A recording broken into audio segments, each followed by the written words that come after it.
আজকে 7 মাস পর সে আমাকে মেসেজ দিয়ে বলে কেমন আছো। তারপর আমি জিজ্ঞেস করলাম কি আপনি। তারপর সে আমাকে বলছিল কেন ভুলে গেছো ভাইয়া। সত্যি বলতে তার মেসেজ দেখে আমি তাকে চিনে গেছিলাম যে এটা সেই আমার বেইমান প্রিয় মানুষটাই হবে। কিন্তু তারপরেও আমি না চেনার অভিনয় করে তাকে জিজ্ঞেস করছিলাম কে আপনি। তারপর সে যখন আমাকে বলছিল কেন আমাকে ভুলে গেছো, আমি তাকে আনসার করছিলাম যে বেইমানদেরকে মনে রাখার কোনো প্রশ্নই আসে না। তারপর সে আমাকে বলছিল যে দেখো তুমি তো বলছিলা তোমার ভালোবাসা আমাকে একদিন নীরব রেখা দেবে, সেটা আজকে সত্যি হলো। সত্যি তোমার ভালোবাসা আমি বুঝতে পারি নাই, তোমার ভালোবাসা আসলে সত্য ছিল। ওই সময় তোমার সাথে বেইমানি করে আমি অনেক বড় ভুল করছি। আমি যার সাথে রিলেশনে গেছিলাম ও আমাকে ধোঁকা দিয়ে ওর বান্ধবীর সাথে রিলেশনে গেছে। তোমার কথাটা আজকে সত্যি হলো।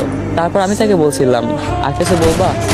সে আমাকে বলছিল আমাকে মাফ করে দেওয়া যায় না।